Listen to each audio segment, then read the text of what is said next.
We're going to increase the debt by $5 trillion. That's what's going to happen right here by Republicans. And the reason that people are saying that Trump is the unelected president, not only because of the hundreds of millions of dollars that he paid to get Donald Trump elected, is that Donald Trump wasn't kicking up a fuss about the bill before Elon Musk got a bee in his bonnet. Donald Trump suffered through this. Remember when he closed the government for 35 days over the holidays, and his public perception tanked a little bit at that moment. Oh, that's gonna hurt! With every elected official saying President-elect Musk. Do you think there's gonna be a government shutdown? Ask Elon Musk. But look, President Musk this morning made it clear with all his vast government experience, which is basically he became rich on the federal government. I fear that the Mar-a-Lago walls are inching ever closer to a ketchup massacre. Donald Trump suffered a humiliating setback this week, in which at the time of recording this video, Republicans failed to pass a pared-down spending bill. A vote of 174 to 235, the House of Representatives rejected the Trump-backed package, hastily assembled by Republican leaders after the president-elect and his billionaire ally Elon Musk scuttled a prior bipartisan deal. And as a result, chaos ensued, with many Republicans speaking out vehemently against the lack of leadership regarding the Republican Party.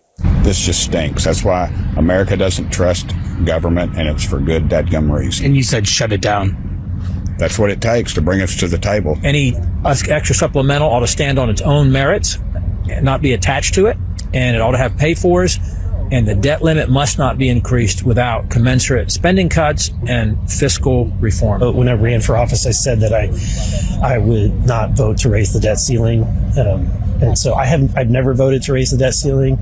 I love Donald Trump, but he didn't vote me into office. My district did. You want to shut it down? I'm not afraid of a shutdown. Because quite frankly, last time I checked, Elon Musk doesn't have a vote in Congress. Now, he has influence, and he'll put pressure on us to do whatever he thinks the right thing is for him. But I have 760,000 people that voted for me to do the right thing for them. And that's what matters to me. But none put it as well as Jessica Tarlov, which left her Fox News co-hosts stunned, wherein which she pointed out the things that were collateral damage after Elon Musk got involved. You know, funding to fight pediatric cancer. Sorry kids, Elon wants to own the libs. Those are the kinds of things that came out of this. And the reason that people are saying that Trump is the unelected president, not only because of the hundreds of millions of dollars that he paid to get Donald Trump elected, is that Donald Trump wasn't kicking up a fuss about the bill before Elon Musk got a bee in his bonnet. He wasn't saying anything.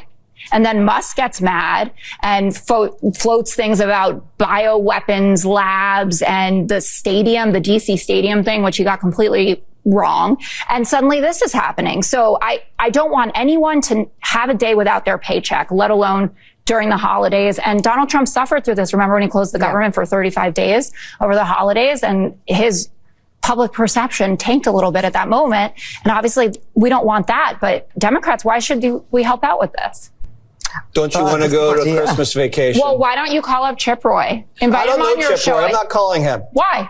I don't need to call him. Call They're Ralph going to vote. Norman. They're going to get home. Things over, Jessica. Andy Ogles? I don't even know who that is. They're Congress people. We gotta go. The most striking absence in the revised bill was a language that would have extended funding for the Gabriella Miller Kids First research program named after a 10-year-old Virginia girl who had died from an inoperable brain tumor in 2013, was passed in 2014 under Barack Obama. They cut nearly $200 million in funding for, ready for this, childhood cancer research called the Gabriella Miller Kids First Pediatric Research Program. That's what they cut. That program was established on a bipartisan basis under President Obama. Former Republican leader Eric Cantor was one of the driving forces behind it. Republicans tore the funding for that program out of the bill, seemingly at random, because Elon Musk told them to. So I want to be clear about what's happened, what's transpired in the last 24 hours, okay? The richest man in the world, worth $250 billion, took $190 million away from kids with cancer. That's not hyperbole. It's not exaggeration. That is what has happened. But the decision by Republican leadership to scuttle a bipartisan bill left lawmakers scrambling to try and fund the government. And the initial deal that congressional leaders had agreed to included a number of key priorities that, in a mere matter of hours, were blown up by GOP leaders looking to appease President-elect Elon Musk. President-elect Trump. Is it clear to you who Senator Schumer should be calling and negotiating with at this point? Is it Speaker Mike Johnson? Is it Donald Trump? Is it Elon Musk? Let me say this one more time. There is no one for Leader Schumer to negotiate with. The Republicans can't get their own act together. And until they can, there's nothing for us to do. We have a deal. There's a deal sitting on the table. You know what? The Republicans right now could go back over there and vote, send the deal that had been negotiated, which would pass because it would have bipartisan support, send it over to the Senate. I predict it would pass the Senate and we would be done. Crisis averted. But the Republicans would rather have a crisis, would rather blow this up because they're all doing whatever the great and powerful Mr. Musk wants them to do. Do you think there's going to be a government shutdown? Ask Elon Musk.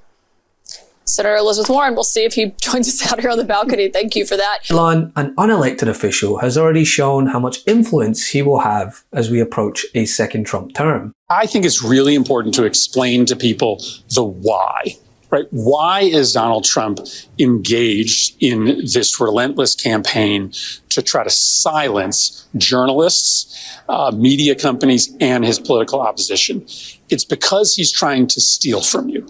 He and his friends are in charge of government because they want to rig the rules in order to make them even richer. The billionaires that are in charge of this cabinet want to be multi-billionaires. Donald Trump will never be satiated. He wants to steal from ordinary Americans in order to make him and his Mar-a-Lago friends even richer. And the reason that he wants to silence his critics and silence the media is that he doesn't want anybody to notice the kleptocracy that he is building.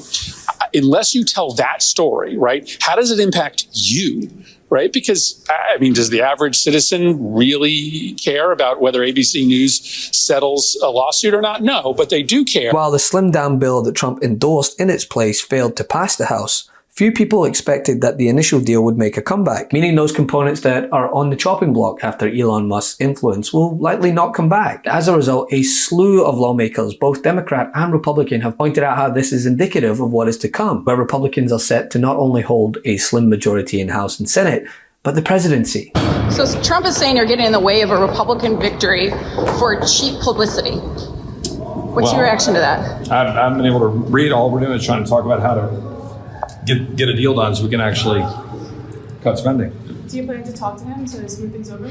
I don't even know what we're talking about. I got to look at whatever was put out there. But said weak and effective people like Chip have been dismissed as utterly unknowledgeable as to the ways of politics and as to making America great again. Put America first and go for victory. We're working right now on how to actually cut spending, which is what the voters sent me to Washington to do. So that's what we're working on. They've compromised the Senate Democrats, the Senate Republicans, the House Democrats, the House Republicans. Everybody agreed. And then it was blown up by Elon Musk, who apparently has become the fourth branch of government. And that's just an intolerable way of proceeding under representative democracy. So the Democrats are going to try to figure out how we can salvage the public good out of the wreckage that has just been foisted upon us. But do you think that there's a scenario where you might regret rejecting a clean debt ceiling increase? I mean, that's what they've added to this. We're going to discuss this in our caucus and we'll figure out what to do. It's just horrific that they have thrust us into this kind of chaos already and they haven't even taken over yet. Some Republicans are saying they've done their part now, that what comes next is up to you. And if this doesn't get passed and the government shuts down, the Democrats are going to own this. Yeah, they did their part by entering into a legislative compromise with us, which we negotiated over a several-month period. We arrived at the compromise, and that's what we've all been behind, and that's what we expect to go forward. So who is our leader, Hakeem Jeffries, supposed to negotiate with? Is it Mike Johnson? Is he the Speaker of the House? Or is it Donald Trump? Or is it Elon Musk? Or is it somebody else? So we got to try to figure out how to salvage some kind of public interest out of the wreckage that they've just put upon us. And you know it's bad when even the most staunch MAGA supporters like Jesse Waters can't come to grips with it.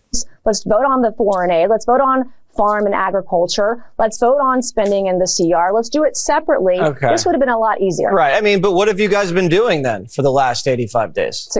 It's a great question. I've been filing a lot of bills legislatively. No, but who's in control? Republicans have the House, right? So what has the Republican Party been doing for the last 85 days if they leave this to the last second and they can't even agree on it? Well, this is what Washington always does. We've seen this movie before. It's kind of like Groundhog Day. All right, so you do the same thing every time. Love this video? Make sure you stay up to date on the latest breaking news and all things Midas by signing up to the MeidasTouch newsletter at MeidasTouch.com/newsletter.